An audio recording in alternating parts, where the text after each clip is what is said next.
Assalamualaikum warahmatullahi wabarakatuh. Salam jumpa lagi dulur-dulur, salam sehat. Saat ini kita sedang berada di Desa Pogar, Kecamatan Bangil, Kabupaten Pasuruan, Jawa Timur. Ini tepatnya di area pemakaman umum Desa Pogar, dulur ya.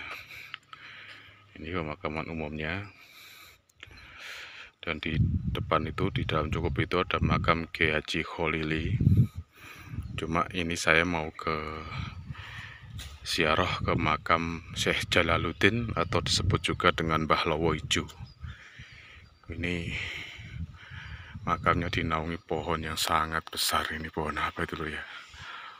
Aduh, saya nggak tahu pohon apa ini. Pohon kepuh mungkin ya. Mohon maaf kalau saya salah.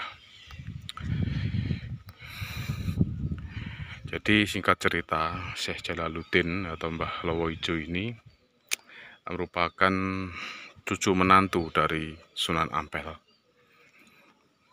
Kita coba mendekat ini dan makam Syekh Jalaluddin atau Mbah Lowo Ijo. Jadi beliau menikah dengan cucu Sunan Ampel yang bernama Saktiah.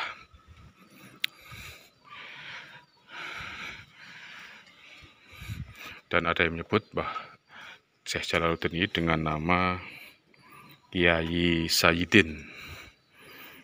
Beliau memiliki adik bernama Kiai Sayyidono. Assalamualaikum, Mbah. Ini yang sebelah sini makam dari Mbah Nyai Saktiah, istri beliau, dan yang ini adalah makam dari Mbah Lowo Ijo atau Syekh Jalaluddin. Mungkin kita bisa berkirim doa sebentar dulu ya pada beliau. Kita sudah berkirim doa. Jadi selain Syekh Jalaluddin ini merupakan cucu menantu dari Sunan Ampel, beliau juga merupakan murid dari Sunan Bonang.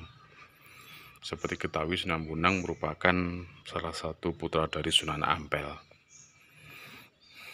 Dan ini ada salah satu nisan. Ini konon merupakan makam dari kuda kesayangan dari Syekh Jalaluddin.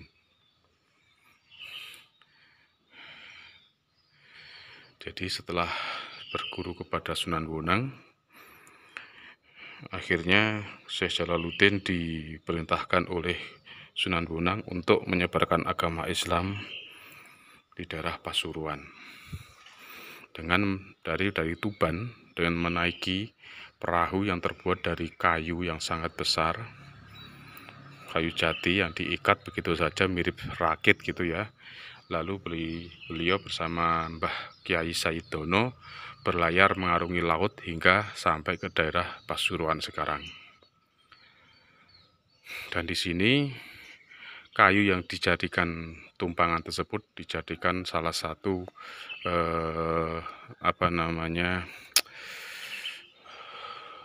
tiang pancang untuk membangun pondok pesantren Cangaan. Jadi Syekh Jalaluddin ini salah satu pendiri pondok pesantren Cangaan. Ini nisannya cukup unik dulu ya. Nisannya cukup besar.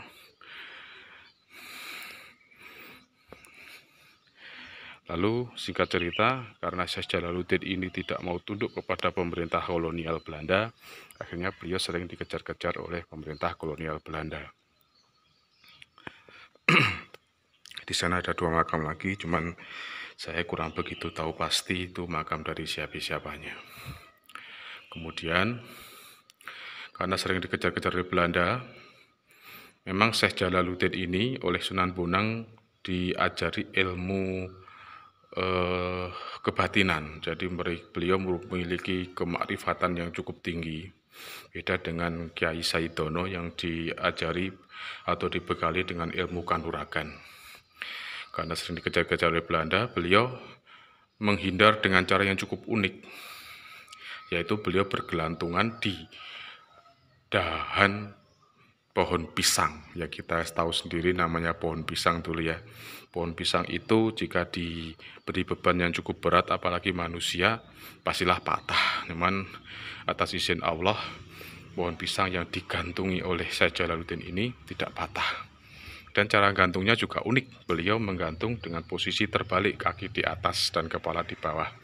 Sehingga kalau Belanda mengejar Syekh Jalaluddin, yang terlihat bukanlah Syekh Jalaluddin, tapi seperti kelelawar yang berwarna hijau. Nah, itulah asal-usul nama dari Mbah Lowo Ijo. Akhirnya beliau dikenal dengan nama Mbah Lowo Ijo, itu berasal dari situ, dulur. Jadi beliau sering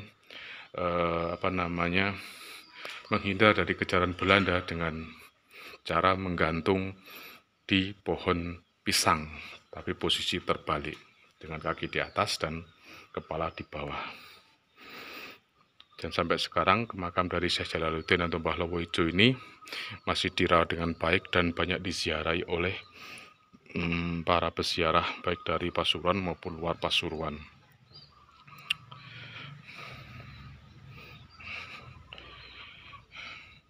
Dan sampai akhir hayat beliau, Belanda tidak mampu menangkap dari Syekh Jalaluddin itu, dulur ya. Ini pohonnya sangat besar, pohon kepuh ini ya mungkin ya, dulur ya. Oke dulur, mungkin sampai di sini dulu jumpa kita. Tetap sehat agar kita bisa berusukan lagi di waktu tepat. Dan wassalamualaikum warahmatullahi wabarakatuh.